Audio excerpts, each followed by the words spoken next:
your hair in this rain. I am impressed. It's about the hair. That's impressive. Jim. I didn't mess mine up either. You got hair. Sorry, this had to kick it off that way, buddy. We're going to introduce our guest here when the show starts in about 15 seconds, but give the listening public and the viewing public a tease of who you've welcomed to the show, Keith Smith.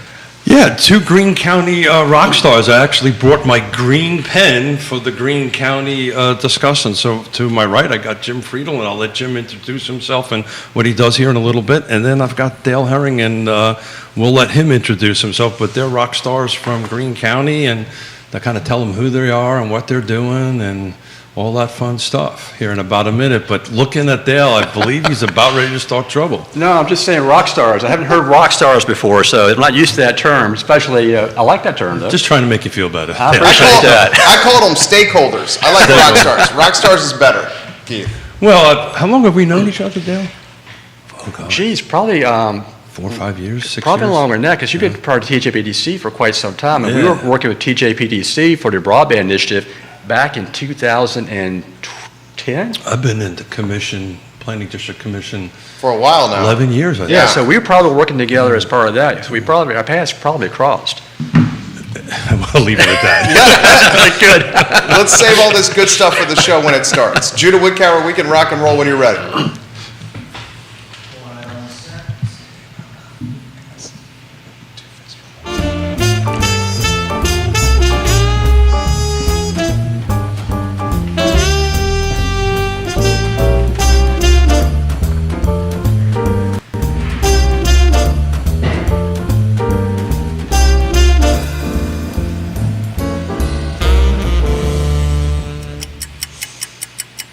Guys, good Friday morning. I'm Jerry Miller, and welcome to Real Talk with Keith Smith here on the I Love Seville Network. Thank you kindly for joining us.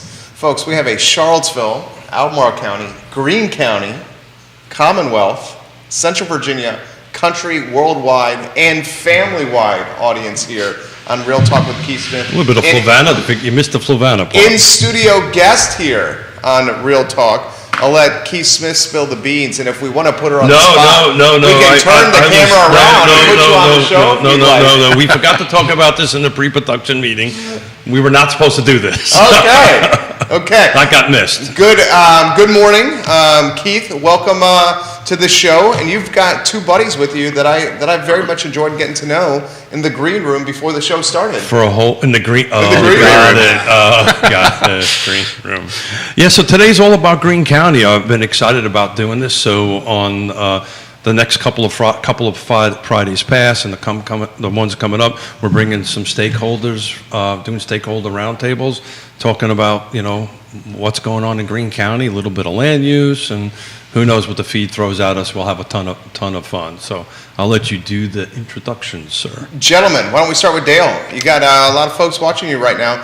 Dale, introduce yourself to everybody watching the show. Sure, no worries. Dale Herring. I'm the at-large supervisor for the County of Greene, full-time director of technology for Greene County Public Schools.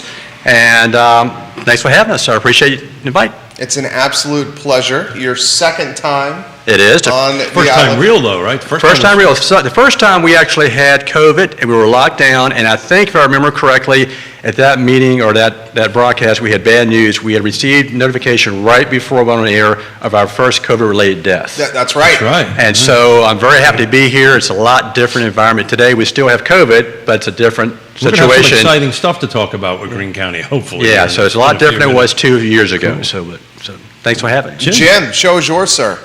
I'm Jim Friedel, and I am currently the Planning Director and Zoning Administrator for Greene County. Let's tell everybody what a zoning There you director go. and a planning director, what they do.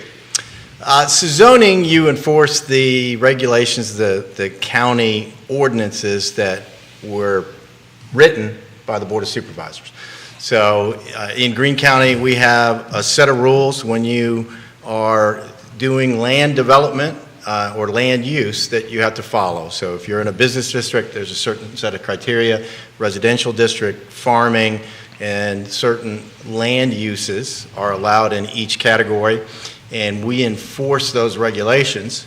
In Greene, we like to be proudful about the attitude that we have. We try not to be enforcers, we try and be partners.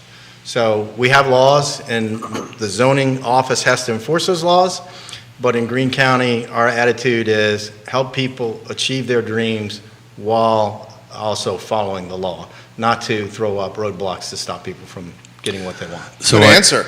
on Wednesday, I did a presentation at the Virginia Governor's Housing Conference, or Housing X, as they called it, and actually I titled it a housing affordability instead of affordable housing on the end of it. But I talk about my 4 pillars, which, if folks have watched and seen the show, I do this regularly.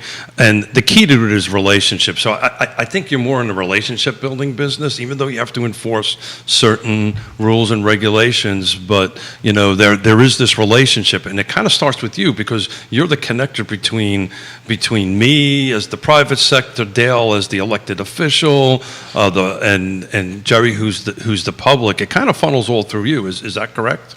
Correct. And I will like to make the distinction. Our attitude comes from the Board of Supervisors. Got it. The Board of Supervisors in Greene for years has expressed that same attitude. People have property rights, they have the right to exercise those, and we're here to help them follow the law to reach those goals. So Dale, I've been asking everybody that's coming in, elected officials coming in, you know, what's the state of Greene County? You know, like State of the Union. What's the state of Greene County? How we're doing? What's new stuff's going on? But you know, what's the state of the health of Greene County right now?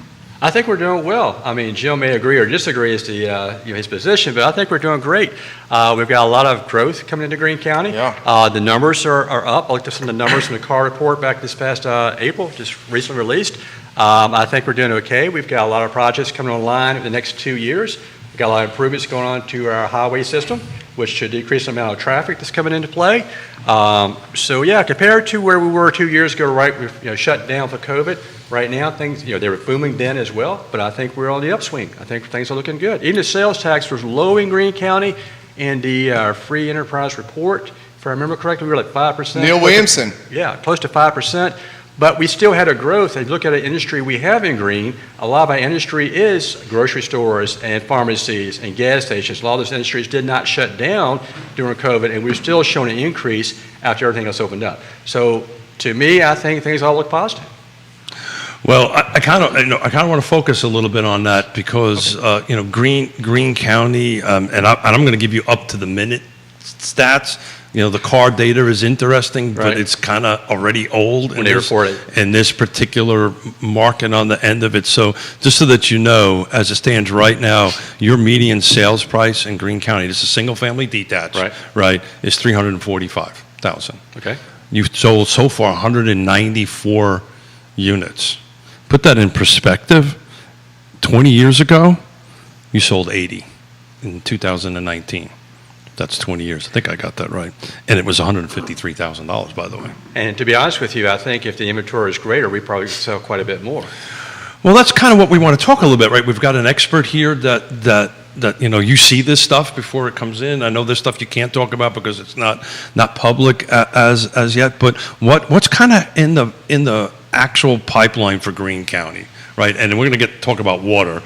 Hence the word pipeline. There you go, in a few minutes. But from your perspective, what's exciting happening in Greene County that you can share? There's a lot exciting happening. I'll say just in general, we have a lot of by right development area within our growth area. And the Greene County Board traditionally has been very supportive of projects that meet the growth area. Just for anybody that's not familiar with that, the growth area is the citizens' 20-year plan, comprehensive plan. They defined where they want the more dense growth. And so we've got a lot of people taking advantage of projects in that area, and those projects are by right. They don't have to go through public hearings. But we do have a lot of activity. We have a large development called Creekside. It's a residential PUD. We have the first 2 phases in, which is over 200 homes. We're reviewing those site plans as we speak. We have a very interesting commercial residential work, live, play PUD right near the water tower in Greene County, right below the Sheets. And It's on 29, right? Exactly. Tell us about that. The first phase is the site plan is in. They're developing 90 townhomes and putting in infrastructure for the commercial area, but it's going to be a town center style development. It's going to have a quadrant with residential, and that transitions to commercial with a line of residential / commercial townhomes, so you can live there, you can work there, you can have an office downstairs, an apartment upstairs. It can be all residential, all commercial. That's great. That transitions to retail, restaurants, dining, shopping along the 29 frontage, and then the northern portion of that is to be a commercial campus, a business campus. They refer to it in their marketing as a Google-like campus, but they're marketing now for tenants for that. It's a very exciting thing. It's something where you can park, you can walk. If you live there, you can walk to work, you can walk to restaurants. I live across the highway. I'll be able to go over there, park my car, and just enjoy a walk and commercial opportunities with my family. You're a biker also. Do you bike in Greene County much? I do. Beautiful place to bike. How many miles do you usually put in? Lately, I haven't been putting that many in, but usually I'll do about 60 to 80 miles a week. There you go. And then I try That's and legit. run. So, Dale, we're talking all about this great project coming up. I'm going to go water as you. Okay. Two things I'm probably going to go on. Water and broadband, right? Okay. So we could talk a little bit about that to get folks updated. But just from our perspective, on our side of the table right now, the number one question folks are asking is, do I have broadband, right? So we talk a little bit about that here in a minute. And then from a developer side of it, and before I go see Jim, what's my water and sewer and infrastructure? And you guys are in the middle of something there. We are. Which one do you want to address first, broadband or water? You tackle whatever you want to tackle. All right, well, broadband is going to be the easy one because we won the Nevada grant, of course, partnered with CVEC. And as a matter of fact, we received information today the contract is ready to sign for Greene County. Good. So that'll go before the board in June. And so Greene will So how have much money was that? $2.6 million from our end. And I want to say it's $13 million total for the Greene County. I can't remember exactly. I looked those numbers up. But I know I remember it actually would pass about number of homes here I had written down somewhere. But now basically 3,500 homes in Greene County, 430 miles of fiber. So what will happen is that will bring broadband to Greene County. And the time frame, of course, within 3 years, 2025, we expect Greene to be complete earlier because Greene is working with CVEC, who is partnered with Rappahannock Electric Cooperative. Rappahannock Electric is already doing preliminary work doing the initial fiber runs between their substations. Once that's complete, CVEC will step in, run the fiber, splice the fiber, and then run it to the homes. And they expect that Central Virginia Electric Cooperative customers in Greene will receive fiber to the homes fall of 2022. So this fall, Greene County residents will start seeing some. Are they putting fiber in the ground now, or CVEC is doing? They're working up in that area. Now they may not go into ground. I know in some they're areas doing they're switching stations and stuff like that. But they said that their current customers will have broadband in 2022, the fall of 2022. Wow. So that's great. So what's amazing about that? 3 or 4 years ago, like when I ran for office the first time I mentioned broadband, people were saying, the government should be involved. Last time I ran, people were saying the government didn't do enough. It's funny how that goes. So right now we'll have broadband, and that will equalize the playing field, but I'm not sure people are ready for what will happen. Businesses, opportunities will increase. A lot of people have reached out about doing at-home businesses. That will increase. Virtual learning for the schools can take place at a greater capacity.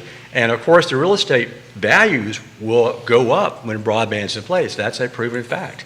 So that's the positive part of broadband. I can go right into water if you want to. You're on a roll. All right. I know enough. He's a natural. I know enough not to interrupt Dale. So, water's been an issue for Greene for several years. We've been trying to build a reservoir since I first was on the board. In fact, I thought the reservoir would be completed within my first term, to be honest with you, and that was the initial goal. We were working with RSA. We had a dispute, and one of the issues that happened was that RSA really wanted us to turn over all revenue streams and their property for the reservoir, and no public access to the reservoir, and they would fund 50% of the project, which meant all 50% of the project would have to be funded by taxpayers. and you got nothing. And we would get nothing in return. Did I hear that right? Yeah, and so that was in a meeting, and I can remember looking at it and said, no, that's not going to happen. So later on, things started going south with the relationship between RSA and Greene County.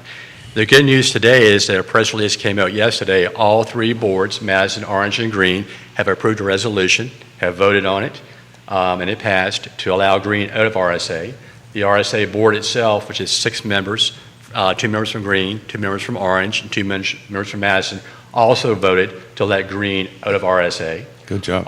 And the press release came out yesterday with the conditions of that withdrawal. We will receive all assets. That's news right there. That's Yeah. news. So that was, it should be, it came out Keep yesterday. on going. Tell Yeah, us keep breaking going. news. We will receive all assets from RSA in So Greene you're going to County. keep all your assets? We keep all the assets, and I'll state this as a politician, so we'll keep all assets that we paid for, and the citizens have already paid for. I think that's important to note. We'll receive some funding on the backside because of the From? funding, RSA, Really? because we contribute to their revenue stream. And basically it comes down to is we hope that everybody's in agreement and we'll be out soon. We start the process to look at what's the next step for us. We looked at our resolution or ordinance as far as maintaining our water, sewer, infrastructure. So hopefully within a month at the most, if not, it could be longer, we'll be out. We've been trying to get out quite some time. The goal originally, the past 6 months, has always been June 30th. So that could be a shot in the dark right now, but that's our goal. So Jim, we sounds like we're going to actually get control of our water system, We right? got fiber coming. Got fiber Right. coming. What does this mean in your world? Well, just You're about to get really a busy. couple small add-ons there. I need an assistant. Greene County, in essence, we control our own destiny with water and sewer. And we have several I think over $100,000 of grant opportunities that we're requesting moving forward to help pay for the new infrastructure replacement. Most of the infrastructure in the ground, the new pipes are 40 years old. So there's a lot that needs to be replaced and improved, and we've got plans for all that. Anyone that's a qualified water operator and water engineer, we're looking for good people too. So are you guys looking to outsource it, or are you going to create your own department for it? We're looking to create our own department. We may have to outsource part of it to start until we can get a full staff, but we're seeking qualified people and good people. We also are very interested in the current operators at RSA. If any of them wish to stay and remain in their jobs, we'd love to have them. Well, And, today's employment environment, that may be a bit of a struggle. So talk to me a little bit about capacity. You know, in my world, you know, and it's about capacity, right? So how much water capacity you guys going to have, and how much sewer capacity you guys are going to have? Because that kind of equates into homes and businesses and stuff like that. Sure. Right now, our capacity is 1 million gallons a day. Water. Yes, and we're about 65% of that capacity. It's interesting, we were trending about 55% of that capacity, but there's been a COVID bump from all the people staying home, Sure. working from home, and it jumped about 10% in the last 2 years, but it's remained steady. So we have a project that's already planned, it's already ready to go, it's shovel-ready. That'll take about 3 years, start to finish, maybe 3 to 4 years to have it completely filled. And that triples or 3.5 times increases our capacity. So we'll be at 3.5 million gallons a day capacity. Of water. What about sewer? Sewer, we have many fewer sewer customers. Our treatment plant right now is about 50% capacity. So we have quite a bit of capacity available there, and that was designed so that it could easily be doubled. Neil Williamson's wondering about fiber on Fredericksburg Road in the fall. It's come to everybody except the Williamson household. I had a feeling that. The beginning fiber will start in the south central and He's gonna get serious. southwestern part of Greene County, so Simmons Gap Road, Selt Road, the Dike area, and then the Standardsville Power Station, they'll Right. spread out from there. The western part of the county has the highest need. Dale talked about that. one of the transformational changes is having internet access allows you so many opportunities. I mean, we're on an internet TV show right now, right? That's right.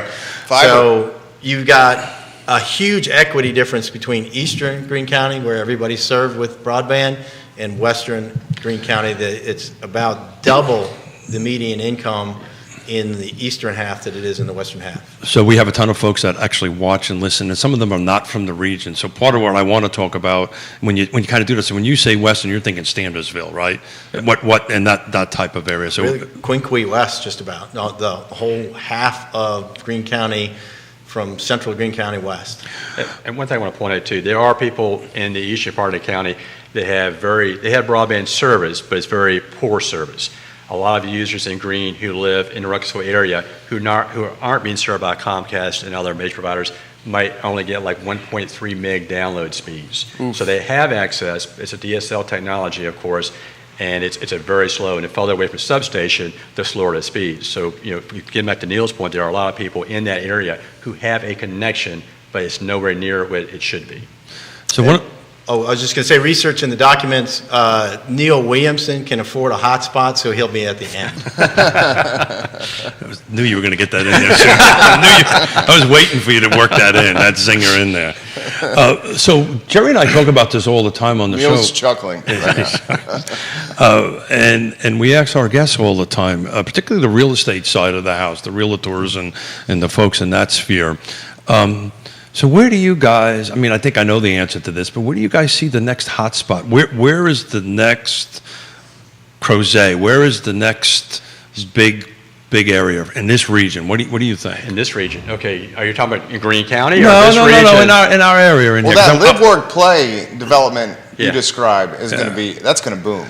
So Jerry and I debate this all the time, and I think you guys are in the top running, but I'm not so sure you're first place. But where else in our footprint do you think the next little boom is going to be? I'm going to be honest with you, and you may disagree, Jim, I'm not sure. I think, of course, Ruckusville is going to change dramatically in the next 5 to 10 years. With the VDOT workflow coming through, with the developments taking place, the proposals for different businesses that are coming in there, you can see a significant change in Ruckusville. In 5 to 10 years, you won't recognize Ruckusville for what it was today. That's what I told my kids that.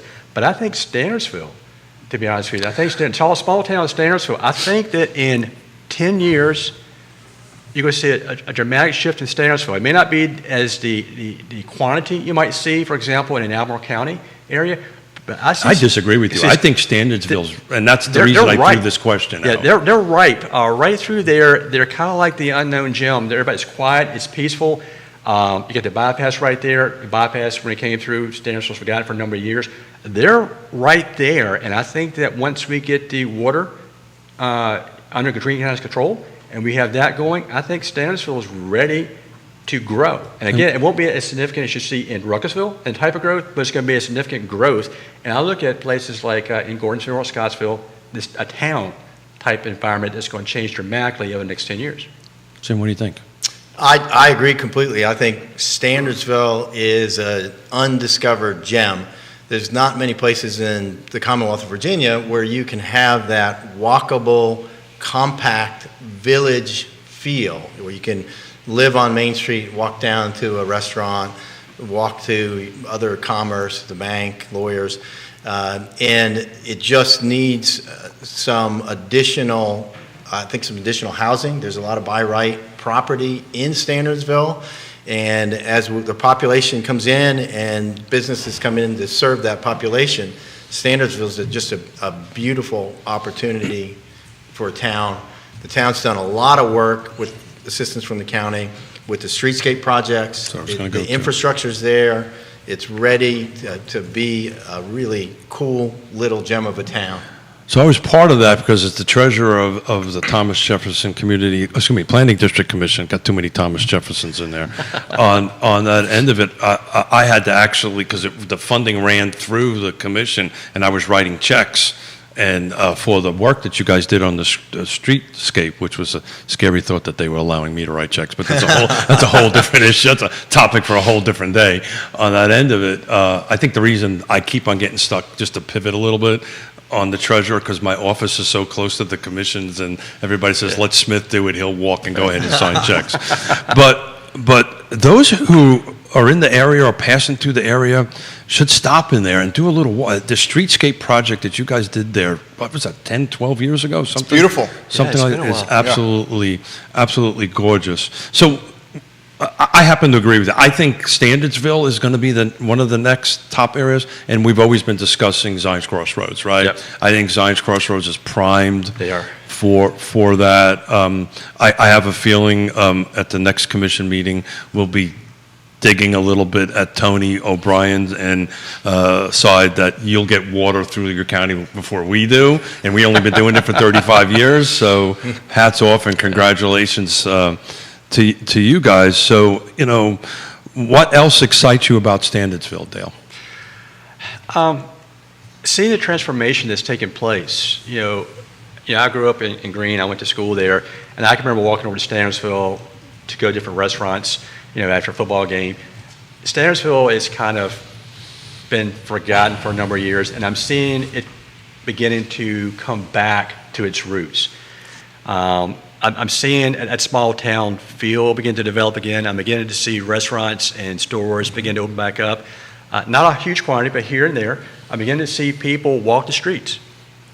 So we have the farmers market up there on Saturdays now. We have a lot of events. We have the Pottery Festival, the Arts Festival. Concerts are taking place now on a couple of months, taking place up there. So it's developing very much a community feel that people can get together in the town of Standardsville, no matter what part of Greene you live or where you live at. You come to the town of Standardsville and you get that community, small town feel. And I know we've got a lot of areas in Standardsville that are just ripe for development of some type. So that's the county seat also, right? Yes, it is. Yes, sir. What can we do about getting tourism dollars to Greene? To be honest with you, I am all for tourism in Greene. I want people to come to Greene, people spend their money in Greene, and then go home. So that is one of the things that I'm all for. We have a number of Airbnbs in Greene County. Of course, we had the glamping proposal that came before Greene in April. That was voted down 4-1. I voted for that project. I feel like it was a good project. I understand why some people were against it, but I think that I've been very beneficial to Greene to have that project in Greene County. So Tourism. for the few folks who do not know what glamping is, you might want to explain that real quick. It's a high-end camping. It's for people who want to go camping in the wilderness, but who really don't want to have a tent and It's like and luxury rough it. camping. Exactly. Yeah. Greene, we advertise ourselves as the gateway to the Blue Ridge. And if we want to keep Standardsville and the western part of our community rural in nature, we've got to find a way to bring industry into Greene that has no negative impact on that beauty. And what's the best way to do it is by tourism. If you try to rely on housing, so for example, if you want businesses to come in, if you want retailers to come in, they have a certain number they need to qualify before they open the business up. So you got to raise the number of homes and the number of residents. That's always a negative impact on your tax revenue because now you've got an expense to maintain the fire and safety services, the school environment. And then when the businesses come in, you begin to equalize, and you might pass that point and bring additional revenue in, but it's a repeating cycle. Tourism is where you develop something, people come in, they spend money and they leave and does not have a negative impact on your infrastructure. And, we were talking about Mr. Rutherford earlier. Hopefully he's listening. Nelson does it right. I will give them credit. I'm not saying that Mr. Rutherford did it right. I'm just saying Nelson did it right. He'll take full credit for it. I know he will. He's talking about the Honorable Jesse Rutherford, Board of He'll take full Supervisor credit in for Nelson it, by the County. way. But, Two honorable gentlemen on this set. Two are non-honorable. Guess which two are non-honorable? They're at the head of the Do table. not talk over about here. Judah like that. Sorry. Another point about tourism, we do have a very successful tourism operation with Lydia Mountain Lodge. Beautiful facility, and they are coming forward to the Planning Commission in July asking to expand the number of cabins, add a pool for guests. So it's a operation that's already in existence. The density doesn't increase very much, and it adds a lot more opportunity because all of their cabins are booked virtually every weekend. So I didn't get a chance to check this percentage. Do either one of you gentlemen or Neil know what the percentage of your tax base comes from residential? I know in our county, Fluvanna County is 96. Do you guys know? Neil will probably chime in with it at some point and correct. Neil knows that it's relatively large. It's surprisingly a little more balanced in green the last time that Neil published it between residential and commercial than one would expect in comparison. I think it's to some of the growing, isn't it? counties. It's been growing, right? It is. The commercial's been growing. quite a bit. Residential percentage has been dropping in the commercial, the Correct. business portion. It's And still nowhere near the ratio that you'd like to see. so what is that perfect ratio in your mind? I believe they recommend 65-35 Yeah. is a goal. Yeah, somewhere between 30 and 35%. But how many people actually really achieved entity? many. Not very many do that. How's housing affordability doing? Oh, there in you go. Green? You want me to address it? You want to take a shot at that? I think we have the same issue in Greene County that we do everywhere else. Well, you just told us $341,000 is the That's the median sale. home. That's the sale. The sale price is, I rounded it up, it's 345 year to date. That's That's- as of January 1 to today. So that's the median price, which is the middle of price of It homes takes the sold. high and the low out.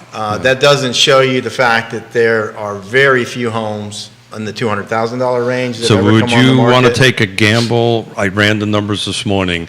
You have, whenever I do this, I always drop new construction out because it really skews the numbers from days on markets and everything like that.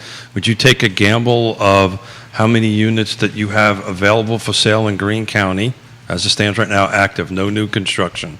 How many you have, and what do you think the lowest price is? Guess, guys. Active listings?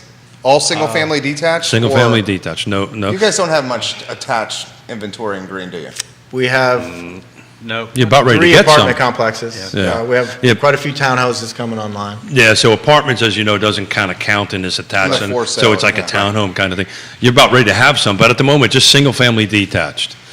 You're not going to find it in Well, cars I'll number. take a stab. I'm trying to get a good guess I'm here.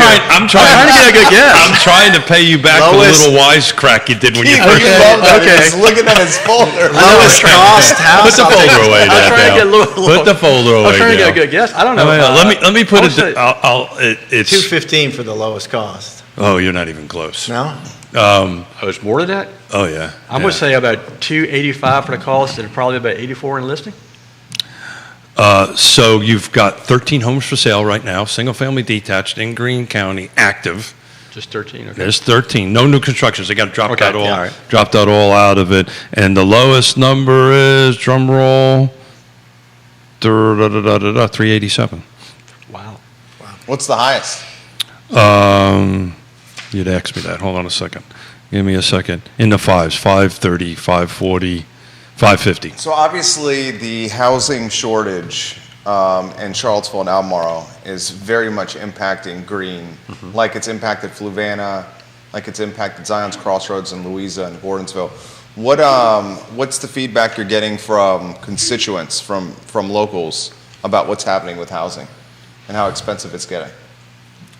You know, we don't hear a lot of complaints from the constituents as far as how expensive it's getting for housing because most of the people that would be complaining already have homes. Right. And so what they complain about is their reassessed value that goes up and the taxes would increase. One of the things I don't think people realize is that the inventory has an impact on affordable housing. Sure does. The lack of inventory generates an inflated price in the homes. And I can remember a conversation during a board meeting where we were looking at a development that was going to have 600 homes. And I said that would help with the affordable housing. And the comment was, these houses aren't affordable. But there's a misconception that the inventory has no impact on affordable housing, and it does. The more inventory you have, the prices begin to regulate, and you can have more affordable housing. So I think, the impact or the comments we hear from constituents would be that the tax rate would go up based upon the value of the home. And also, oftentimes when new development is ready to come online, we may hear from constituents who are arguing against the development because they don't want to see any more growth in Greene County. So I've and Dale's been part of this, and I've changed my conversation from affordable housing to housing affordability. I think it's a little easier for folks to understand and explain it. I want to get to the education component here in a few minutes on that end of it. But I've been asking all the elected officials end of it that's been sitting here joining us, are we in a housing affordability crisis, Great emergency, right? And it's amazing how different folks are answering that in different ways than I would expect. So what do you think, guys? I'm going to say, I think we are. I think we're in a situation now, other parts of the country are in a different situation than we are. But if you look in this area, we're pricing homes out of reach of our most important community members. You look at the teachers, Fire and rescue. and that's Yeah. the Greens going to be addressing pretty soon, the paid fire and rescue service. So they can't afford oftentimes to purchase a home in an area in which they live. So what do? How do you make it more affordable to bring in the people you need?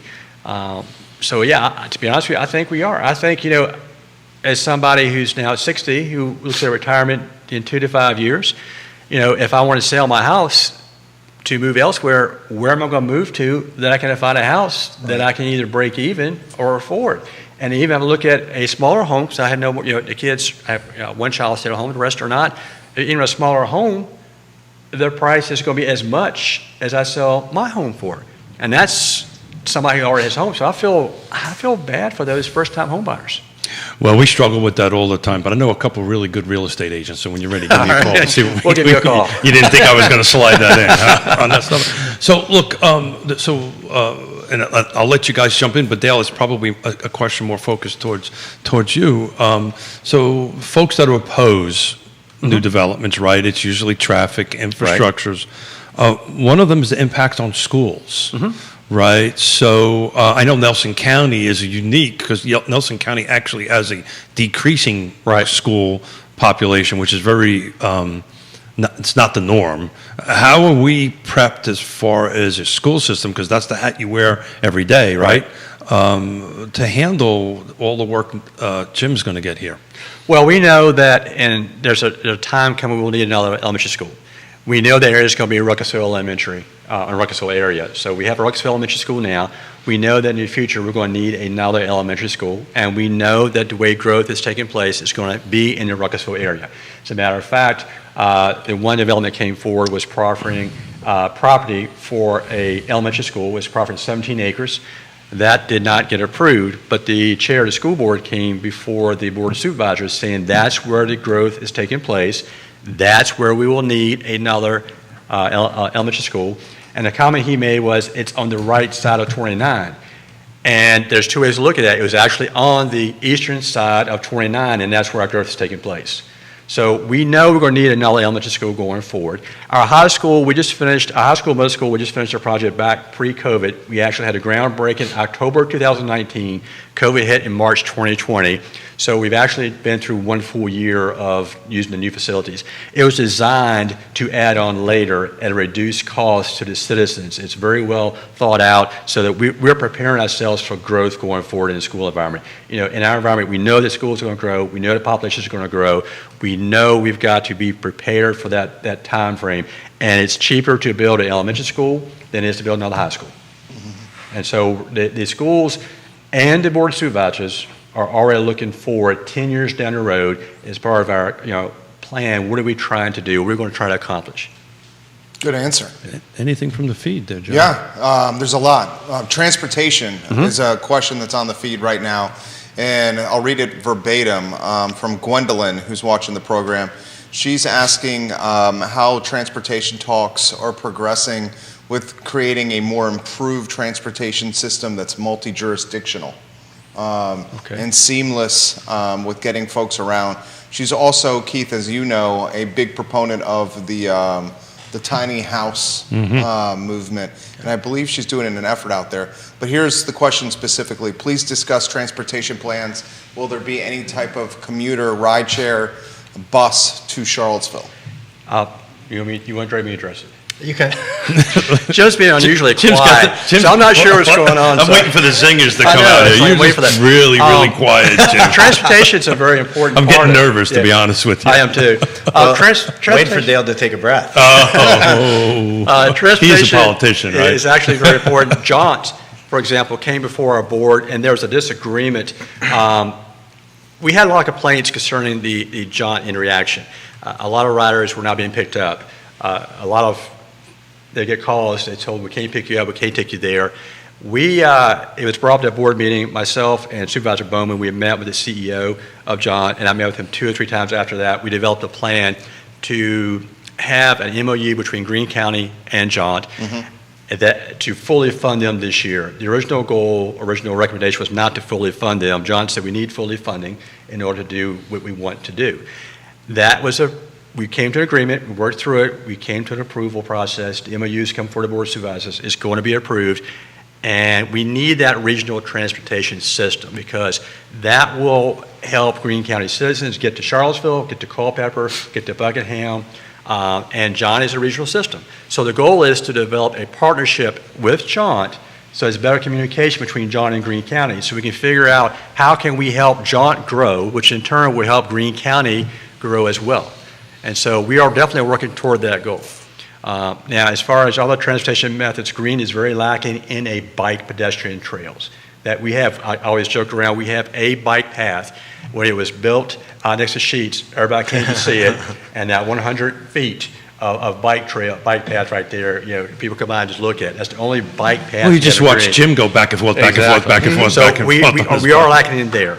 But yeah, so that's what we're doing as far as our regional transportation system. And I'll let Jim chime in since he's been quiet over there. As far as, well, I'll just say Jaunt has been successful, I think, in improving transit in other communities. They took over in Greene right when COVID hit, and simultaneously when they had some leadership issues in Jaunt, I believe that they have a lot of room for improvement and will improve the service in Greene. Ted Reek is doing that. Yes, The new correct. CEO of Jaunt. Yeah. We've had him on the show. We've had him. He's looking to stabilize leadership with Jaunt. We talked about a uniform brand for the region, where it was a transportation brand, where all these splintered services, and you got UTS, you got UVA, you got CAT, you got Jaunt.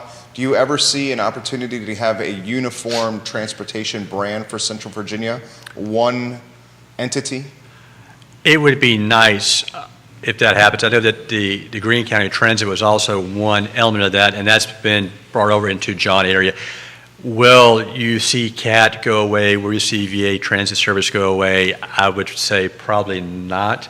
I don't have, I really Yeah, it seems to be going on the track that they're going to work under some sort of like MOA, Right. mutual agreement of some sort that, which of course, every time you get multiple entities together to try to do one thing, it gets a little complicated. And Yeah. Jerry's thinking of, one new fresh entity kind of makes sense from a business perspective. But I think from a political perspective, more than likely it's going to be different entities working onto some sort of agreement. So, Jim, in Fluvanna County anyway, there's a huge percentage of our county, particularly Lake Monticello, which is 40-some-odd% of the county, come into Charlottesville to work. How does that look in Greene County? 65% of our population leaves the county for work. It comes to Albemarle, Charlottesville. So Who's the it's largest employer in Huge Greene? out commute. Is it the county? The county is the largest Yeah. employer. Who's the second? I believe Walmart is the second largest employer. So 65% come into Charlottesville, so hence the transportation question, which was spot on. Yeah. Right, so we're about ready, I mean, let's kind of face it here.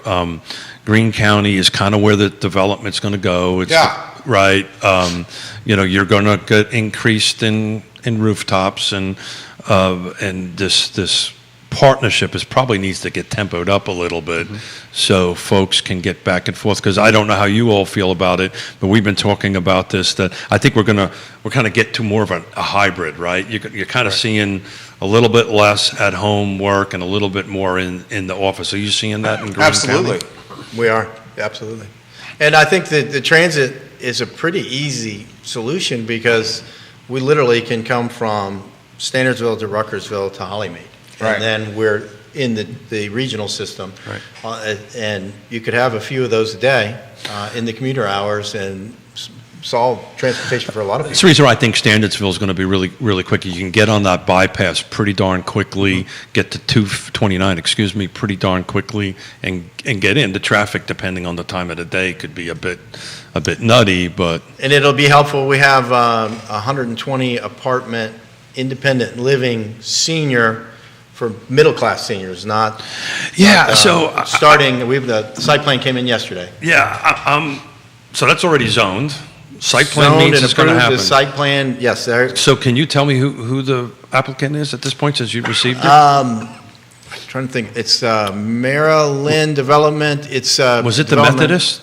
Church? No, it's the same company that built 2 or 3 of these type units in Culpeper. Dale, I've got to ask this question. My county just rejected one from a rezoning perspective. Same exact setup. 55 and over, 50 to 60% area medium income. There's a huge need for it in this region. I just don't understand the no vote. And I'm looking for some answers here. What was the reason with the no votes? I don't know. Was Fairchild a no? Fairchild was a no. Yeah, Fairchild was a no. I think it was a 3-2 split. I think it was. I'd have to double check. I don't. Our board went 4-1 I'm for trying to it. remember 4-1 or 3-2. There was opposition to it when it came before us, and that's about 2 years ago? Correct. I think it was 2 years ago it I came don't before us. understand the opposition. We're not increasing schools. The, Right. the opposition we heard, or I heard in this situation, was the fact that you're going to have older people pulling on 229. That was a comment. In fact, your department actually filmed traffic coming down time, the interval between cars. That was what the Planning Correct. Commission brought forward, because I think the Planning Commission didn't pass it 5-0 either. No. 3-2 at the planning commission. Yeah, also. and I think their biggest gripe was the traffic on 29 and the speeds of the cars on 29 and the exit of going on 29. So a lot of people are against increasing density, no matter what type of density it is. So you hear some of that. I can't tell you why Fluvanna would vote it down, Yeah, because to me, 55 and older, there's no impact on schools. Right. Um, It opens Traffic. up housing stock. Yeah. Because you'd have empty nesters. Well, that was leaving their houses. Right. That was my argument Yeah. for the pro end of it. I just didn't quite get it. The There's a- traffic comment was that's the first time I've ever heard that. But that was just unique. That was actually on 29, and 29 for Greene County is a high traffic area. So the comment has some validity to it. You know, traffic's going 55, 60 miles an hour, and you've got somebody who has certain line don't you have like a traffic light? not right there, but about a half mile up the road at Sheets. We do. Yeah. There's a lot of improvements that are being planned on the 29 corridor that'll help with traffic and the throughput. One of the proffers for that development, circling back, is a bus stop for Yeah. transportation. It is literally across the street. There's an opportunity for people to be able to get to the shopping center, which will help the shopping center directly across the street with the Dunkin' Donuts and the Holiday Inn. And so it's a great opportunity, and it's a desperate need in the community. So I think at The this regional community. at this table, I think we all can agree. I think we're in agreement. The crisis is maybe a strong word, but we're having a housing affordability Right. I problem. think it's a Well, I'll make crisis. a Yeah. I quick think it's a point. crisis. Dale just pointed out that a lot of people are against, for whatever reason, against growth. Our community comprehensive plan, the number one goal is to keep the rural area rural, to Sure. keep the beauty of the rural area. So we have a growth corridor, and it's along the 29 corridor. That's where the infrastructure is, that's where the transportation network is. And if you say no to the growth corridor, and I know you've had this topic on your show a lot. Yeah. If you say, no, I don't want new growth in the Where's it growth gonna go? area, that growth is Yeah. going to go in the rural area, and you end up with Sprawl. sprawl, more traffic issues, Yeah. more problems, less beauty, less rural area. Well, and the costs go up. We saw that in Fluvanna. Yeah, and I love my county to death. I've been there since 1987, and I don't want to get run out on a rail from the county, but I just didn't understand it. My parents are a prime example. They're in the twilight of their years. They love the area that they're at. If there was a place that they could go to that was a little 2-bedroom unit, we could have sold their home, cashed out. The market is good, so we would have created inventory. Right? They would have stayed in the community, and I just don't quite get it. I know that there's a new studies are showing that the homes that are mixed residential, meaning that they have 55 and older communities in areas with younger families, are selling better, and that the people are healthier and happier in those homes. And that's what was brought up to us in one proposal that came before us not too long ago. They're trying to rezone some 600 homes from 55 and older, 600 homes normal residential. So was that a actual age restricted project, or was it an Currently, age target? It is now. It is currently age restricted to 55 and older, period. The proposal So you might want to was talk about the difference on that. Yeah. Right. So by the rezoning, and it's allowed in the state code, you can restrict to 55 and older communities. And most places do an 80-20 split. That's the way the state code has two sections. In green, when they put that in, it's a 100% 55 and older. The developer that came forward wanted to make that a senior targeted development. And the other developments that they've created in the past usually trend around 70% senior, 65 to 80% senior with mixed families. And they market both types. They have a harder time selling senior only because people are realizing when everybody's 55 and older and the average age is 80, you're going to a funeral every week, you don't have kids to mow your grass, you don't have cute kids walking in strollers, and it's not the same kind of community. So I actually developed the first 55 and over project myself about 100 years ago here in the area, and I think in history that's what happened. It's very difficult from a sales side, from a real estate side of it, to sell 55 and over because it really limits who you can buy, and it becomes an issue with heirs and all different kind of I didn't realize you'd been 55 and older that long. Nice job, Jim. There you go. That's the Jim we know and love. I've been waiting, Jim. You've been super quiet. I will It's like circle back one thing. Ruckersville is You're actually another trying to be area. like really professional and everything. I doing a great I don't know job. what to do. Some I'm of sitting my here- friends are surprised when I wear big boy pants. I only put like a half a dozen bullet points because I figured I'd be defending myself half of the show today. One other point, Ruckersville is also an area of growth in green, and we are slowly working on changing our zoning. We've got 3 webinar that you can go to the Greene County Planning or Greene County Initiatives, look at the zoning audit webinars where we talk about how we want to move from traditional squares of Euclidean zoning where you can only have a shoe store in this square and you have to be 25 feet away from anything else to form-based zoning. And Got a it. key criteria from our small area plan for Ruckersville, the leadership of our board, is that we want to make Ruckersville a community. And to do that, we need interconnectivity for pedestrian access, for automobiles, we need sense of space, so we're looking for much more limited zoning as long as you create that community. If your project creates that community, it'll be a pretty easy buy right thing. We're looking at Let me make live, sure- work, play concept, so you would have maybe a 70-30 commercial residential requirement, and if you drop that to 20% residential, we'll give you a much higher density. So you're trying to do what Charlottesville's doing is with their FLUM future land use map. You're actually creating upzoning. Thank you. Creating new zoning ordinances within the growth area, so it's a by right. I don't have to go to, with all due respect, we don't have to go to Dale to get approval, because you know how difficult he is. And then we just come straight to you, which is going to be even worse. But I'm only... No, I'm true. only- If you meet the basic community building, So where are we at in that path? we've collected information from stakeholders. We have the concepts of how we want to arrange it. We need to sketch it out and have some more public hearings on it to start really fine-tuning the ordinance. And it's a challenge. Personally, I think what I've seen, this is really form-based zoning. It's kind of a catch-all. You might want to explain what that is, what form-based. Form-based zoning changes the focus from deciding what the use is and having restrictions for every use. So, like, again, it can't, if it's a shoe store, it can go on this lot. If it's a tire store, it has to go on that lot.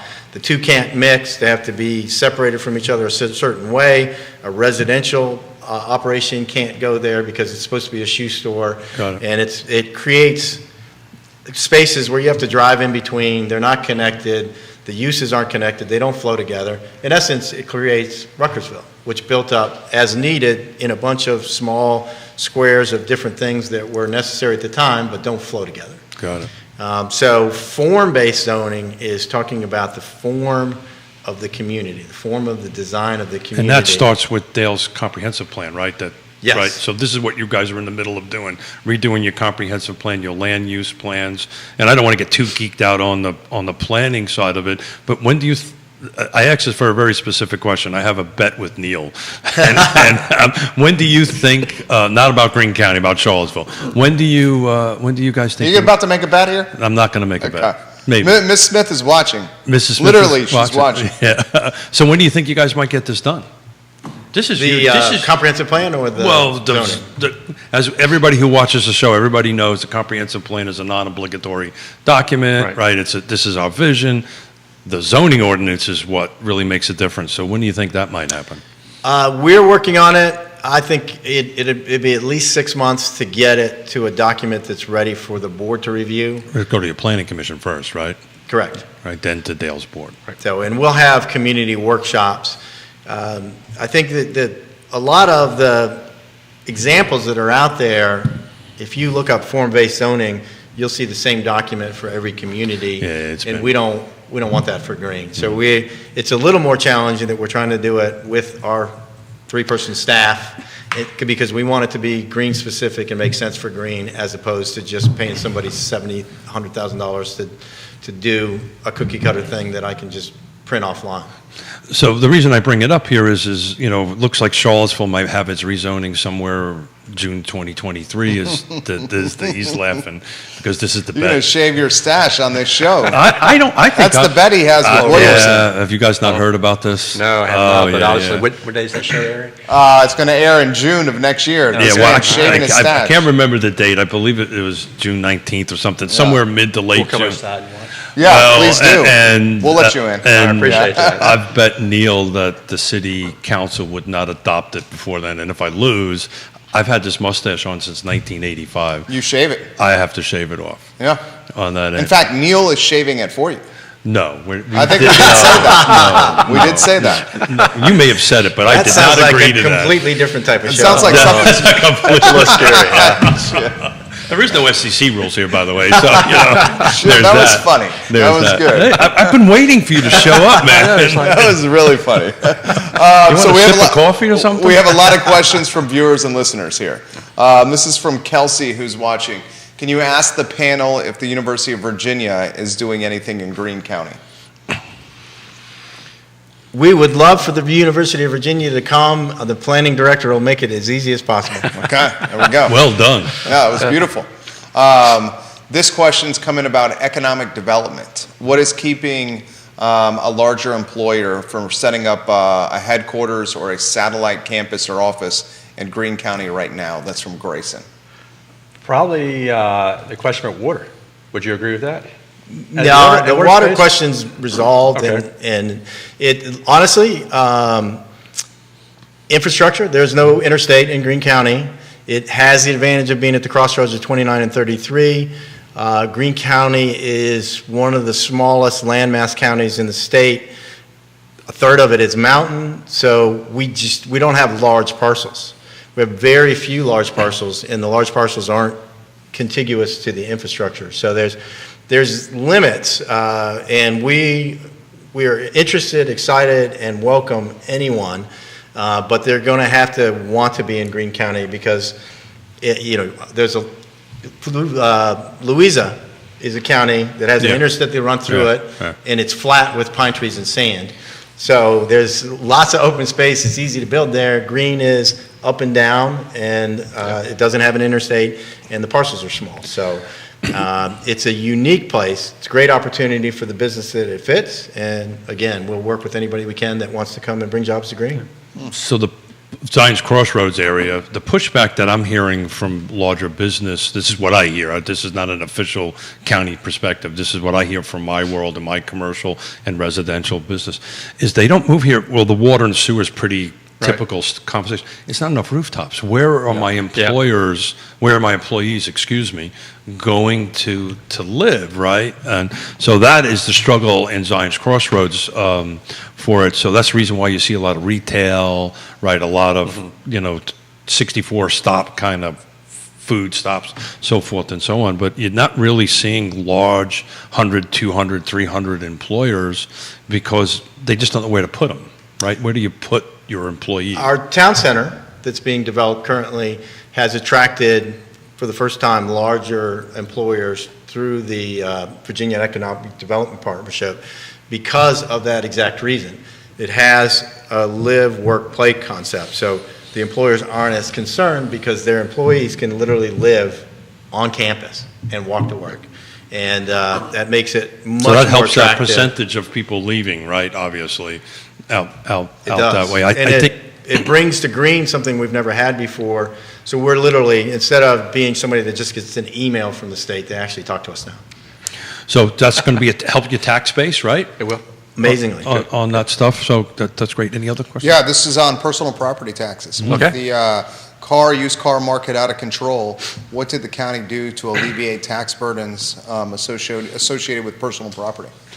Right now, what we're doing is we're evaluating, the question came up during our board meetings and during the budget hearings. The tax rate was passed as it was previously in the past years, and right now, we're trying to look at what can be done to rectify that situation. Bottom line is, what we're seeing, which everybody knew to a certain extent, we didn't know how much it would impact our residents. The bottom line is that the value of used cars has jumped considerably. So people are paying quite a bit more. My tax bill, to be honest with you, I'm paying about $2,000. I've got a vehicle I bought in 2021, and it's a $2,000 tax bill on that vehicle. So what we're trying to do is, we were not 100% sure of what the revenue coming in from personal property tax would be, and we had made a budget based on history, past history. So with the increased revenue, we're trying to see what can we do to take some of that burden off of the citizens. So there's no relief coming for June. We're hopeful that with the December December bill, right before Christmas, hopefully we can do something there. There's no guarantees that we can. So what do you Now- mean, like adjusted? Well, adjust it or a rebate. For example, I know the treasurer and commissioner of revenue, I've talked to them frequently. They're at the last board meeting, and they're working very hard to try to find a resolution. They're working with the county administrator on trying to find a resolution. One of the things that we were not attempting to do, we were not trying to increase our revenue at the expense of the citizens. We were not trying, it was not in the budget to increase the revenue using personal property tax. We had a certain budget amount. That's what the budget was based on. Well, it's been like that forever, right? This is a Yep. unique situation, right? It is. It's a one-off situation, hopefully we'll never see again. People are asking about the real estate market. That is different. The real estate market, you've got equalization as part of the process. So when it comes before the board, if the real estate values go up, you can equalize that tax rate right before the board. For us right now, it's a 2-year process. And then the citizens have an appeals process they can go through for that as well. With the cars, I think the question was made, or a comment was made, this has been going on like this for generations. Like, it's the first time we've had used cars go up in value. Right. Well, they depreciate typically, Yeah. and I've actually got a 20-year real estate appreciation year-over spreadsheet for Greene County. I put it together this morning. In the last 10 years, your average appreciation is about 4.6%, right? Believe it or not, over 20 years, it's almost 8%. Now, the number's jumping from 153 to 345, and that's a lot of it. And there's a few years in the middle that, in the time of great unpleasantness, there was negative numbers. But my personal truck, my 2017 truck, right now in Fluvanna County, my tax assessment is more than what I bought it in 2017. Wow, that's in Fluvanna County? Yep. So- My tax value on my truck is more, that I got 75,000 miles on it than when I bought it in 2017. My wife's car is 2013. I think it went up in value $3,000 or $4,000. I think that's going across the country. It's not just across Virginia or Greene or Fluvanna. Well, I'm happy to hear that you're going to be looking at it because it will go the other way. It will. Right? Once chip problem is solved, yada, yada, yada, it's going to go the other way. Yeah, and so what you got to be careful about is whatever you do now, chances are in next year, I'm hoping things are normal next year, although I said the same thing last year, the value should drop back down to a normal rate. Well, we've been talking about this for a while. I think this personal property is kind of the bubble in the room. Mm-hmm. That's the real, that nobody really seems to be talking about. MJR Cat is watching. She says she's got a couple of comments. She's a Greene County resident, her family as well. She said Jack Shop's Kitchen just opened an ice cream counter, which is lovely and much needed for this community. She has this question: as a Greene County resident, I would like to know why we are not a pro-rating county. I have to pay for a vehicle I sold in February for the entire year, and the bills are staggering, $1,600 in June and again in December for our family. And what she's referring to is that if you own a vehicle January 1st, the way it's set up that you had to pay for taxes throughout that year. I don't know when that was set in place. You were on the board for a while. I mean, I'm trying to remember. It hit me the same way, so I mean, I understand what she's referring to, because if you have a vehicle and you sell it in February, then you pay for taxes on it for the entire year, and it's not prorated thereafter. And that's just the way it's set up. And I don't know, actually, if there's a specific reason for that. Do you know? I do not. It's been that way for the 30 years I've been in Greene County. I actually think, if everybody remembers about the separation of powers in Right. Virginia, I think that's actually a treasurer's policy. So And I'm not trying to throw the treasurer under the bus. I'm just saying I think that is the office a good that question. has the responsibility for setting that policy. So It's a that's very good important to question, talk though. about, Jim. For those who've been watching and listening are not from the state of Virginia, right? We have quite a few of that. Explain that a little bit. The treasurer And is... it's been an awful long time since they took 7th grade civics, too. In I the thought you were referring tradition, to how long it took me to graduate Oh. 7th grade. So I'm sorry. Keith I didn't didn't take seventh realize. grade. Congratulations. I didn't. Was it civics? No. I'm just lying. I didn't quite make it that far. But anyway. our friend Neil claims that I'm an 8th grader. Come on now. Neil's being In generous. Virginia, And that's probably offending 8th graders. probably so. That's a Neil's being generous. With our, the most county governments in Virginia, the form of government, majority of the positions that people count on are elected, and the only overview is the election. So we've had this conversation, you and I, Keith. Jerry, you're a smart guy. You got people on your show all the time. Explain to me the difference in the job between the Commissioner of Revenue and the Treasurer. Ooh, I missed that in 7th grade civics. So neither of those people report to the Board of Supervisors. That's exactly right. Neither of them are controlled or under the authority of the Board of Supervisors. They are only under the authority of the voters. And we've just shown well-informed people don't even know what they do.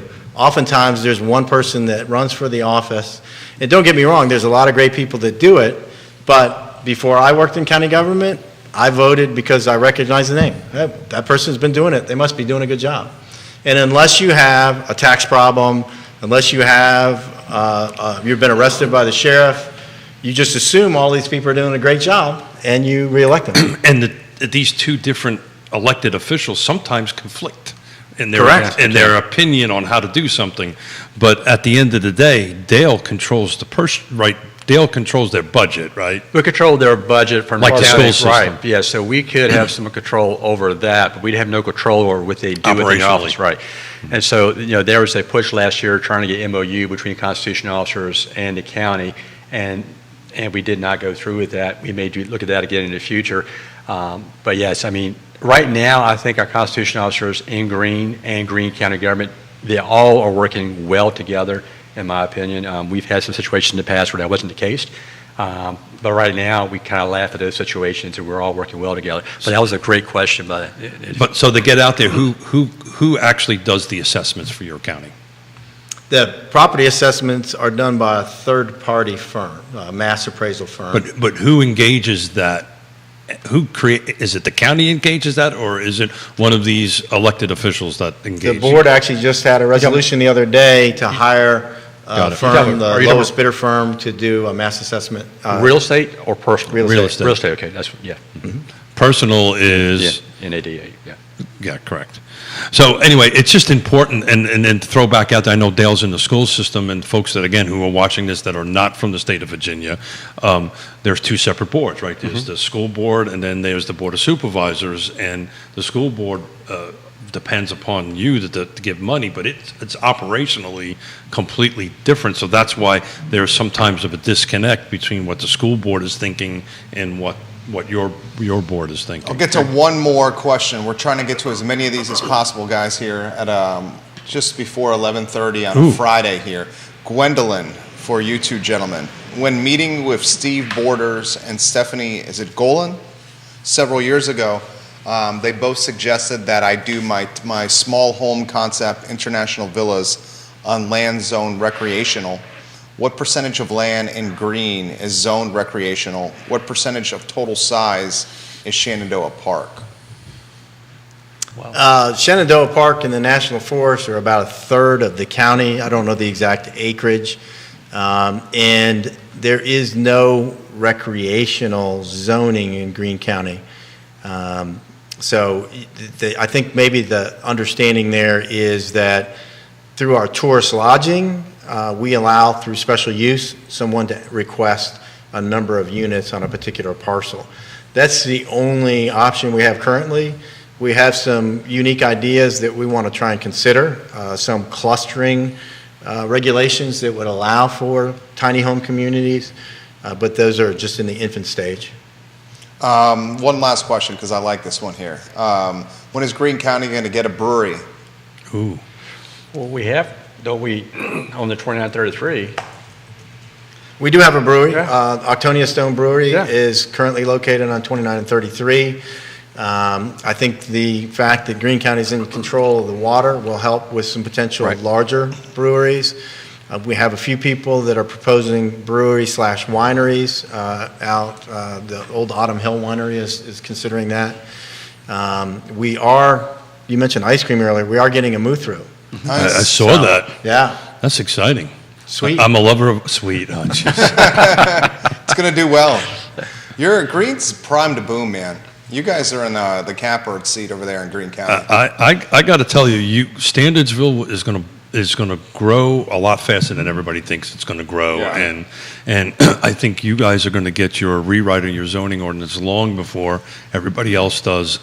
I'm curious to see how the politics in Greene change as folks that are millennial and younger are getting priced out of Charlottesville and Albemarle, and they're sprinting to Greene and Fluvanna and Waynesboro. And that's going to change the politics and the dynamic of these counties. So My friends, my younger brother, we're looking at Waynesboro and Greene and Zion's Crossroads because folks can't afford Charlottesville and Albemarle County anymore. Well, I actually ran some quick year-to-date numbers just to go ahead and do that.